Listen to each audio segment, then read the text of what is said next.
Welcome back. Josh Snow here. Our first look into the Chiefs passing game is going to be a three-man concept I call Dodger. If you are brave enough to go through that 3-hour marathon session on bunch passing game with the Shanahan offense, you saw a Dodger, which is the dig with the snag, but it's a completely different application of it. Okay, so like the Shanahan world, they're using it as a second look side, so they're going like choice route here to the twins, right? Choice, and then the second look side being dig and then snag. What the Chiefs are doing, which I really, really like, is they're going first look side over here. Okay. So it's a three-man concept, and they are always running it into the boundary. They're always going two twins with the running back on the rail route. And it has kind of answers against everything, right? Except cover two. We'll go through the chart on the right. Has answers against everything.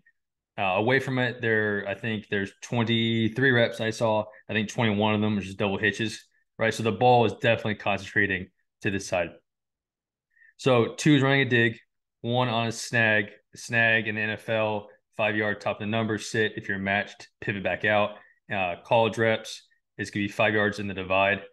Same thing though, 5 yards sit. If you're matched by anything, covered by anything, break it back out with a rail route from the running back. So going up top, um, timing, right? It's the first look side. They're always looking there first. You kind of attack wise, it's really good against almost all zones except cover two, right? Because you're getting a guy in the hook, getting a guy in the curl, and you're getting a guy in the flat, right? So they have to have three to match that. They can obviously do that when one coverage was to be cover two. Yards per play was good, really good in the NFL, 7.4. Efficiency was really high. And then the distribution was beautiful across the board. Quarterback wise, I would teach the snag rail a little bit differently. They're not intentionally picking it as much as I would. Against man, I'm going rail to snag, which would be working back out on the pivot. Against zone, it's 1 to 2, going dig to snag. So the snag is always your second look. If it's zone, go dig first. If it's man, go rail first. Like I said, they are not picking it as much as I would. If it's man, the snag is becoming a snag pick, and you're picking for the rail route coming out. And that's basically the only look is how I would teach it. That's not how they're teaching it though. Coverage coverage grades over here on the right. Obviously, man pick, love it, love it. Cover two, they can match it all. You could let's get a corner here. Corner will bad drawing, right? We remove corner, will, Mike. Mike would take the dig, obviously pushing three. The will could take the pivot, the snag, and the rail would drain the corner. Now, what is interesting, if you like this matchup, which I would generally, is winning the pivot back out on the will since you're draining the corner. I would probably bump it up a little bit higher. It seems to get covered for whatever reason on these clips, though. Cover three, obviously, they don't have enough people. Depending on what the weak hook guy does, all these are on video, so make more sense. Cover four. All right, so zones really like it. Cloud, we don't like it. Man, we love it if you're picking for the rail route. So going through the cut ups of it, right? Man, I'm going rail to pivot. Once again, they're not picking it as much as I would. My snag guy against man, either by quarterback could like tap himself or something, indication that his man. The snag would then go pick for the rail. They're reading it truly out, rail to snag pivot. Dig is out of it. Right, so it's a really quick shot. The ball is out fast. Here's one of the two reps where they ran slant fade away from it. Generally, it's just gonna be double hitches because the ball is staying to the boundary. You see a quarterback tagging it. I'm sure the default is to go double hitches, and the quarterback saw man. Doesn't really make sense because you're still working this side against man, so I'm not sure you ever need to tag it. They can just stay double hitches. Obviously, not the same play at all, but this is how I envision the snag rail playing out against man. So just imagine you have two over here running a dig. It's not going to matter. The snag is intent on man to go pick for the rail. So this is how I would teach it. Right? I just want to show how the snag rail would play out against man in my mind.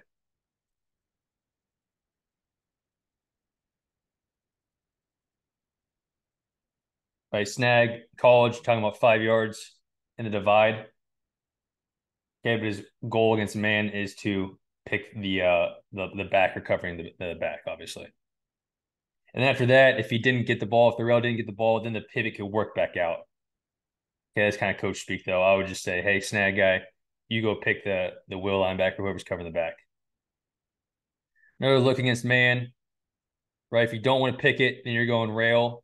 Right here, they're running a shoot for whatever reason. You're going rail to pivot.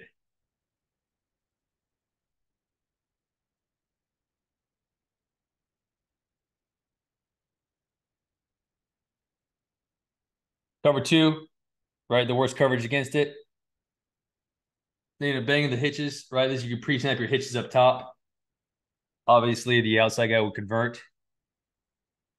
Okay, so if you didn't have that pre-snap against zone, you're going to dig to snag.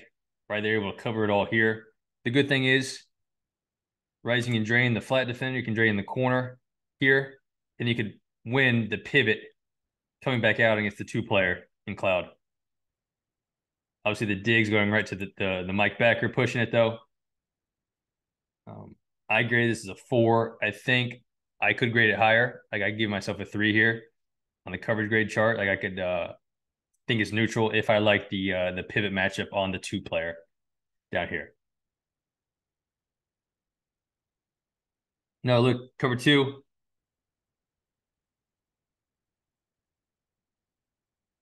Right, you gotta throw a rail right into a corner. Don't like that. But I do like the snag winning back out on the two-player. Potentially. Like you could survive the down. I'm not game playing this. I think this is the worst case scenario is cover 2 world. Right? Cover 2, cover 5. But you could probably survive the down. Cover 3, once again, you like it. You're draining the flat defender, and you're putting a hook. You're putting a route in the hook zone and the curl zone against a hook curl defender, right? We're putting 2-on-1, which is what we want here. Flat guy's out. I'm going dig to snag. You don't want to push the dig, obviously, a little bit deeper. It's Travis Kelce, though, so he'll kind of go rogue and do what he wants a lot of times. Quarterback, 3 steps, dig to snag. Snag's open, kind of on the snag.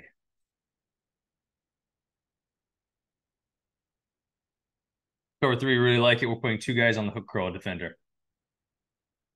Now, we won't like it if they're pushing the second hook guy, right? If they're flooding it, if they're treating it like 3-by-1 post snap, which they could do.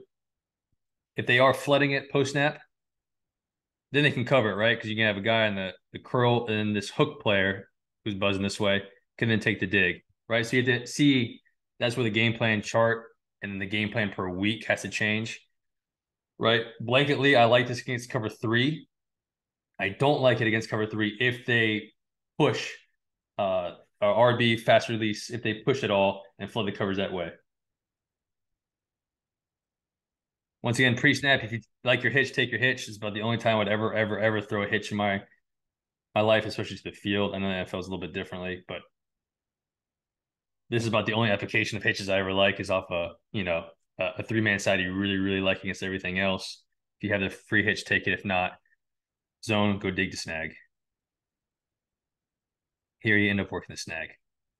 Right, the rail's out of it. The rail is purely there to drain the flat defender, and so we could pivot back out and win with leverage.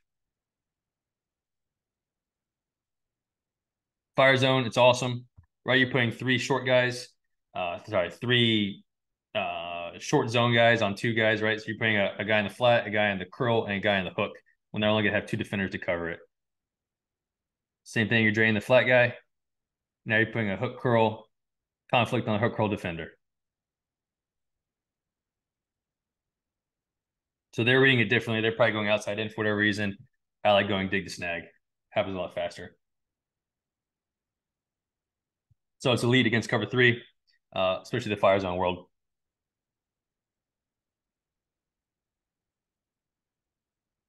Same thing though against cover 4. Right, you're gonna drain the flat guy. You got to take the rail, and you're putting two offensive players on the hook curl guy. So how they could cover this in quarters is they would have to nail down the safety has to drive the dig really hard, right? So that's the way they could get 3 guys to cover our 3 guys. You're always gonna drain the flat guy, so you like that. He's out, and now these 2 have to take the remaining two, right? So you need the safety to really drive it. If they're playing with big depth, then you're putting two guys on him. It's beautiful. We're going dig to snag. Right, we get pressure, so we never get there. But the ball would be going to snag here.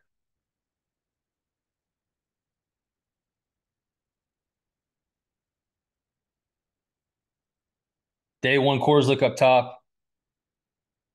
Right, quarterback comes up. Do I have a free hitch? No. Okay, is it man zone? It's zone. I'm going dig to snag. It's man. I'm going rail to snag. So here's off zone. Dig snag.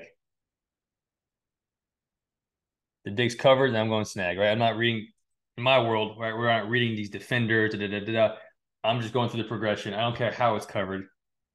Right, I don't care who covers it. I'm just going straight through in the progression. Dig's open, throw dig. Dig was covered, throw snag.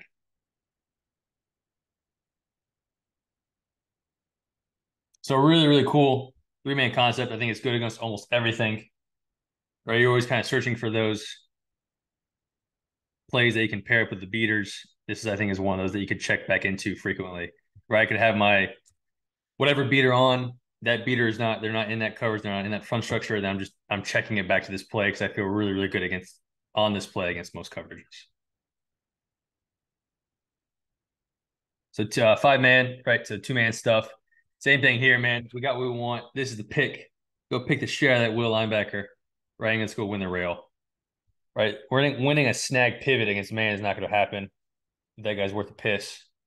This to me is like the cleanest look of just go sitting on his outside hip, make him go under. Now we're just gonna dump the rail over the top, right? So man, I would go pick the share of this stuff. Winning a rail against straight man is not. If that linebacker's worth a piss, it's not going to happen. Winning a snag pivot against straight man is not winning business model either. Right, so good looking. It's 2-man, 5-man. Just go pick them. Call it a day.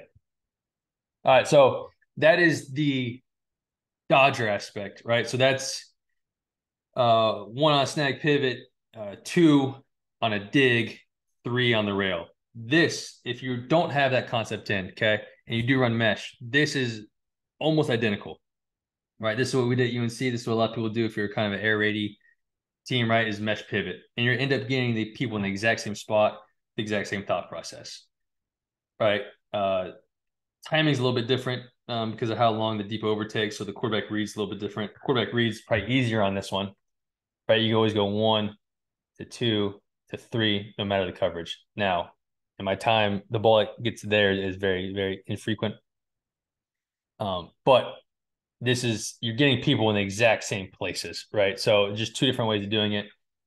You would have to try to think of which one you want to do, right? I don't think there's any reason to carry both of them. This is what we did at UNC.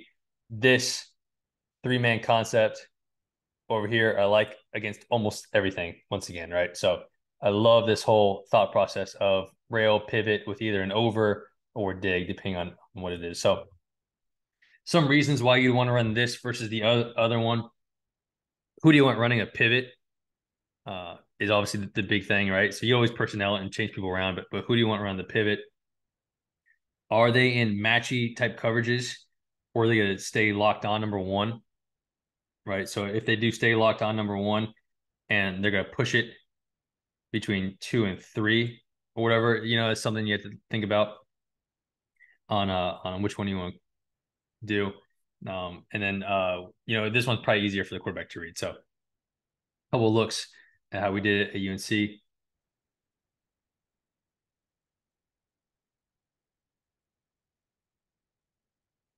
So this one's with a dig down here, right? And it's really easy for the quarterback because the ball is basically never ever going up here. So same thing like in the Dodger, right? Ball is never ever going up there. We're going rail to pivot to the dig here. Then we end up changing it to a deep over the ball. Same thing. You're draining the flat defender, and our pivot is just winning against their 2-player, whoever that 2-player is in zone. Ran our pivots differently. Obviously, you don't want to do a snag type pivot in here anymore. We ran more of like a mesh, so sell mesh for 4 steps and then come back out. So I just always really, really love this 3-man concept. I think it's good against almost everything. zone wise.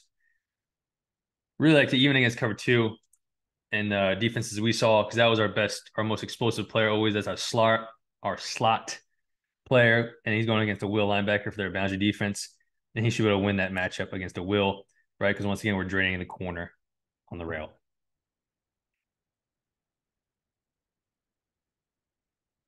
Call this a lot in third and medium, right? We felt really good about this play. Here's a 4th and 7. So this one, I think you have to ask yourself if you're going back and forth between Dodger and pivot, mesh pivot, which you would like to do. Um, Big thing is who can get the pick easier, right? So it's gonna be really hard for one to pick it when he's pressed. Two, if you want to pick it, this all. Two, picking it off leverage is gonna be a lot easier. So that's something to determine, right? Who has an easier path to go pick the backer. Once again, we had Josh Downs in the slot here, so we weren't trying to pick it. We thought Josh could win on a man pivot, which he always could. If that's a bigger body guy or a guy you don't like against a man pivot, just go pick him.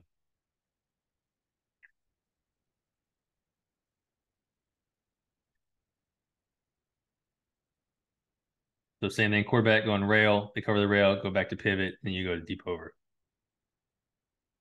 But the ball never ever got to the deep over because rail or pivot was always open. Last look, got Josh in the backfield here. So we weren't picking it. It just kind of happened this way. But this is my whole, this is what I'm thinking when I get seam man. Is going to pick. Go pick for the rail. So the snag turns into, the pivot turns into a pick. And then afterwards, right, you can go pivot back out as a check down for the quarterback. So this is my intention of the play. This is a straight pick play.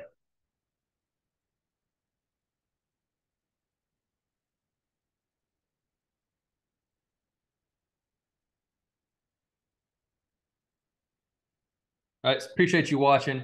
The Chief stuff's gonna keep coming out. I've just kind of started going down that rabbit hole. Right, there's some really good stuff, and I'll keep posting it as I go. Appreciate it.